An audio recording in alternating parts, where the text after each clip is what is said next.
Hello my lovely viewers, welcome back to my channel. আমি আছি Bangladeshi blogger Payel আপনাদের সাথে। সবাইকে জানাই পড়ন্ত বিকেলের উষ্ণ শুভেচ্ছা। কেমন আছেন সবাই?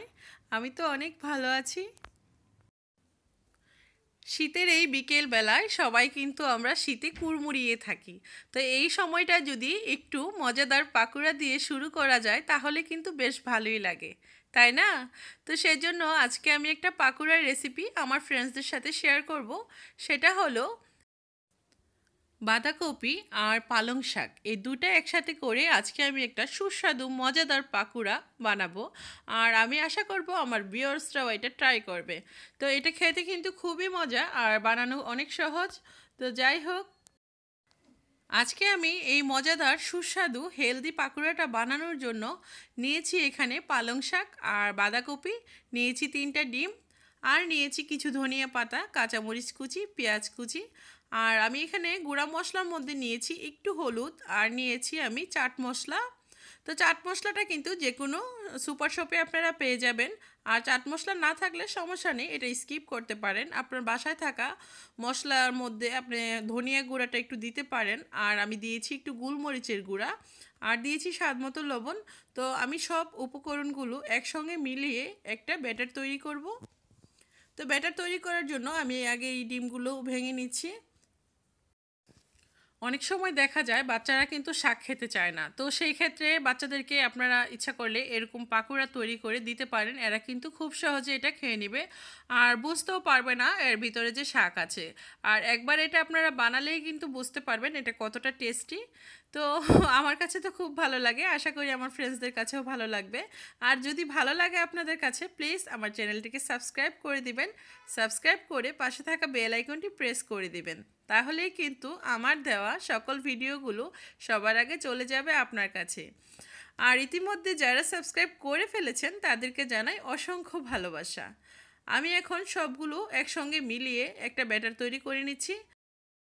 ব্যাটারটা তৈরি করতে করতে আমি আমার কিছু ভিউয়ার্সদের কমেন্টস আজকে পড়ে শোনাবো, কেননা তাদের কমেন্টগুলো পড়লে সত্যিই আমার কাছে অনেক ভালো লাগে। তবে সব ভিউয়ার্সদের কমেন্টই খুব ভালো লাগে, যারা ব্যাড কমেন্ট করে সেটাও ভালো লাগে, গুড কমেন্ট করে সেটাও ভালো লাগে। তবে কিছু কমেন্টস আছে যেগুলো পড়লে আমার কাছে খুবই ভালো লাগে, আমি খুবই কি বলবো, আমার মানে মনের মধ্যে একটা শান্তি আসে। তো সেই ধরনের কিছু ভিউয়ার্সদের নাম আমি আজকে না বললেই হচ্ছে না। তো আমি ওনাদের নামগুলো আপনাদের সাথে একটু শেয়ার করি। প্রথমে আমি যার কমেন্টটা পড়তেছি তার নাম হলো মমতা ঘোষ। এই আপুটা আমাকে অলওয়েজ এত সুন্দরভাবে, মানে কি বলবো, এত ভালোবাসা দিয়ে আমাকে কমেন্ট লেখে, যেটা পড়লে নাকি আমার কাছে মনে হয় যে কি বলবো, আমার বড় বোনের মতো। মানে আমার ছেলেকে সব সময় আপনি দোয়া করেন আপু, আপনার কমেন্টগুলো পড়লে সত্যি আমার মনটা আনন্দে ভরে ওঠে। তো আমার জন্য আপনি অনেক দোয়া করেন, আমার ছেলের জন্য অনেক দোয়া করেন। আমিও আপনার জন্য সত্যি আপু অনেক দোয়া করি। আপু আপনি অনেক ভালো থাকেন, আপনাকে আল্লাহ অনেক ভালো রাখুক। আমিও সব সময় আপনার জন্য এই কামনাই করি। আপনি যেভাবে আমাকে উৎসাহ দিচ্ছেন সত্যি আমি আপনার কাছে কৃতজ্ঞ। ধন্যবাদ অনেক আপু আপনাকে। এখন আমি যে আপুটার নাম বলবো তার নাম হলো আয়শা বেগম। আয়শা আপু, আপনিও ঠিক মমতা আপুর মতো আমাকে অনেক ভালোবাসেন। সত্যি আপনাদের কমেন্টগুলো পড়লে আমার কাছে অনেক ভালো লাগে। আসলে একটা মানুষ কিভাবে এত ভালো হয় আমি জানি না, আপনার কমেন্টগুলো পড়লে আমি বুঝতে পারি আপনি অনেক ভালো মানুষ, সেই জন্য আমাকে এত ভালোবাসেন। আপনার জন্য মানে কি বলবো, আপনার প্রতিও আমার অনেক অনেক ভালোবাসা আর অনেক দোয়া। ভালো থাকবেন আপু। অনেক অনেক ধন্যবাদ আয়শা আপু।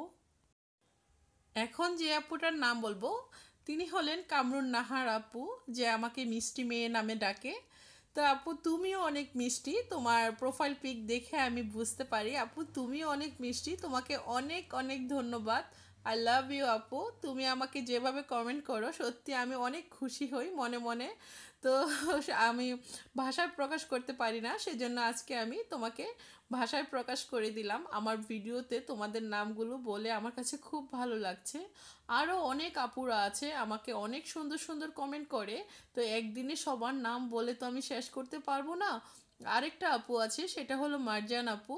মার্জান আপু তুমিও আমাকে অনেক সুন্দর কমেন্ট করো, আমার কাছে খুবই ভালো লাগে আপু, তোমাকেও অনেক ধন্যবাদ।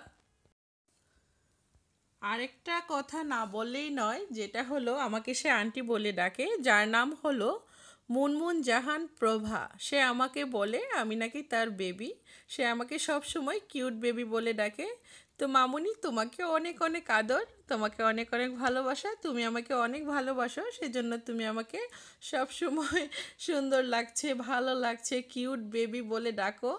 আর কি বলবো, তোমার প্রতি আমার অনেক ভালোবাসা রইলো মামুনি, ভালো থেকো। তুমি জানি তোমার বয়স অনেক কম, অনেক ছোট, তারপরে তুমি আমাকে অনেক সুন্দর করে ভালোবাসা দিয়ে আমাকে অলওয়েজ কমেন্ট করে যাও। তো তোমার প্রতি আমার অনেক অনেক ভালোবাসা, এভাবেই তোমরা আমার পাশে থাকবে, তাহলেই কিন্তু আমি নতুন নতুন সুন্দর সুন্দর কাজ তোমাদেরকে উপহার দিতে পারবো। আরেকটা আপু, সেটা হলো হীরা, হীরা বলে তার প্রোফাইলের নাম। তো হীরা আপু, তোমাকে অসংখ্য ভালোবাসা, তুমিও তো আমাকে অনেক সুন্দর কমেন্ট করে আসছো সেই প্রথম থেকে, যদিও এখন পর্যন্ত তোমার নামটা আমি বলতে পারিনি। তো আজকে আমি সুযোগে তোমার নামটাও বলে দিলাম। তোমাদের সবার প্রতি আমার অনেক ভালোবাসা, তোমাদের ভালোবাসায় আজকে আমি এতটা দূর আসতে পেরেছি। আশা করি শেষ পর্যন্ত তোমরা আমার সাথেই থাকবে। আর বাকি সকলকে জানাই আমার মন থেকে অসংখ্য ভালোবাসা, কারণ সবাই আমাকে অনেক ভালোবাসেন, ভালোবাসেন বলেই আমার পাশে আছেন। তো আমি আপনাদের কাছে অনেক কৃতজ্ঞ। সেই সঙ্গে আমি আপনাদেরকে অনেক ভালোবাসি, আর ভালোবাসি বলেই আপনাদের জন্য সারাদিন এত কষ্ট করে সুন্দর করে ভিডিও বানাই। আর আপনারা সেই মানে কষ্টের মূল্যায়ন করেন, যখন আমি বুঝি, যখন কমেন্টগুলো পড়ি তখনই বুঝি আসলে আমার সারাদিনের কষ্টটা এখন বুঝি সার্থক হলো। তো সবার কাছে আমার একটাই রিকোয়েস্ট, সবাই যেইভাবে কমেন্ট করেন সুন্দর সুন্দরভাবে, তো এইভাবে যদি সুন্দর কমেন্ট করেন, আশা করি আমরা যারা ইউটিউবিং করি আমরা সবাই অনেক উৎসাহ পাবো, আর সবার কাছে অনেক ভালো লাগবে। আর কি বলবো, আমি আর আসলে কিছু বলতে পারছি না। সবার কাছে অনেক কৃতজ্ঞ, সবার প্রতি রইল অনেক ভালোবাসা। তো আমি পাকোড়াগুলো ভেজে নিচ্ছি।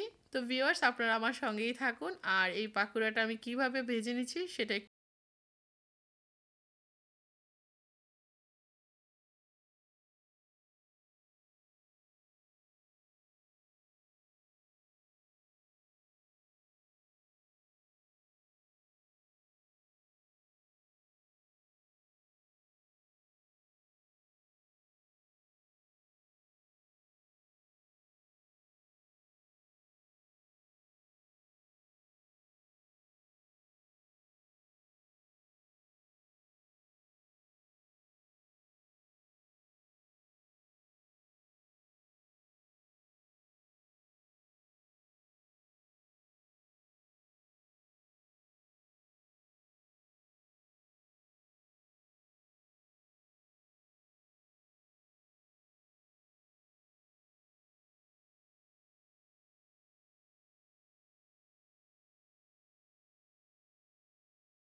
এই পাকোড়াটা ভাজার সময় অবশ্যই চুলার আঁচটা মিডিয়াম হাই হিটে থাকতে হবে, একদম লো হাই হিটে করা যাবে না, আর উচ্চ তাপেও করা যাবে না, যেহেতু এই পাকোড়াটা কিন্তু একদম সফট সব জিনিস দিয়ে বানানো। শাক, বাঁধাকপি, ডিম, এই সব জিনিসগুলোই কিন্তু নরম, অল্প আগুনেই সিদ্ধ হয়ে যায়। আর এটা একদম লো হাই হিটে করলে তেলটা ভিতরে ঢুকে যাবে, আর উচ্চ তাপ দিলেও কিন্তু উপর থেকে পুড়ে যাবে আর ভিতরটা কাঁচা থেকে যাবে। যাই হোক, এটা মিডিয়াম আছে ফ্রাই করতে হবে। আমি যেভাবে করে নিলাম ঠিক এভাবেই আমি নেক্সট পাকোড়াগুলো দিয়ে দিচ্ছি, আর আপনাদের সাথে কথা বলছি। ভালো লাগে আপনাদের সাথে কথা বলতে, আসলে অনেক ভালো লাগে। আসলে কি বলবো, আজকে তো আমি সব আপুদের নাম আর ভাইয়াদের নাম বলতে পারলাম না, নেক্সট টাইম আমি বাকি আপু আর ভাইয়াদের নাম আমি বলে দিব। আর আরেকটা ভাইয়ার কথা বলি, সেটা হলো ইমরান। সে ইতালিতে হয়তো বা থাকেন, আমি ভাইয়ার ভিডিও দেখি। তো ভাইয়া অনেক সুন্দর, অনেক লম্বা লম্বা কমেন্ট করেন, আমার কাছে খুবই ভালো লাগে। ভাইয়া এত কষ্ট করে এত লম্বা কমেন্ট করেন, সত্যি আমার কাছে খুব ভালো লাগে। তো আপনাকে অনেক অনেক ধন্যবাদ ইমরান ভাইয়া, ভালো থাকবেন। আর কি বলবো, আরও অনেক ভাইয়া আপুরা আছেন যাদের নামটা এই মুহূর্তে আসলে আমার মনে করতে পারছি না, তবে নেক্সট ভিডিওতে বা অন্য কোনো সময় আমি ইনশাল্লাহ আপনাদের কথা বলবো। আর যাদের কথা বলি নাই কেন, আর যাদের নাম নাই বলি না কেন, সবাই আপনারা আমাকে অনেক ভালোবাসেন সত্যি। আর আমিও আপনাদেরকে অনেক ভালোবাসি। আপনাদের ভালোবাসার কারণে কিন্তু আজকে আমি সত্যি আজকে এই জায়গায় আসতে পেরেছি। আর আপনাদের ভালোবাসা পেলে ইনশাল্লাহ আরও ভালো কিছু করার চেষ্টা করব। এভাবে আমার পাশে থাকবেন। আর আজকে আমি এই পাকুড়াটা টমেটো সসের সাথে আমি খাবো। আর আমি কিন্তু খুব ভালো সস বানাতে পারি। আমি আপনাদের সাথে অন্য কোনো ভিডিওতে সসের রেসিপিটা শেয়ার করবো ইনশাল্লাহ। আমি অনেক রকম সস বানাতে পারি। আসলে আমার একটা রান্নার চ্যানেল ছিল। আমি তখন আসলে যখন আমার রান্নার চ্যানেলটা ছিল তখন আমি অনেকটাই বিজি ছিলাম সাংসারিক কাজে। তো সেজন্য আমি সেটা কন্টিনিউ করতে পারিনি। তো বেশ ভালো অনেকগুলো ভিডিও আমার ওই চ্যানেলে ছিল, যেগুলো আমি এখন প্রাইভেট করে রেখে দিয়েছি। যাই হোক, তবে আমার এই ব্লগে আমি আপনাদের সাথে আমার সুন্দর সুন্দর রান্নার রেসিপিগুলো শেয়ার করব।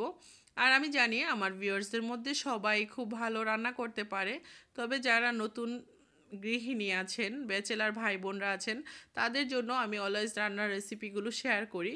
যদি আমার এই রান্নাগুলো আপনাদের খানিকটা উপকারে আসে তাহলেই কিন্তু আমার ভালো লাগবে।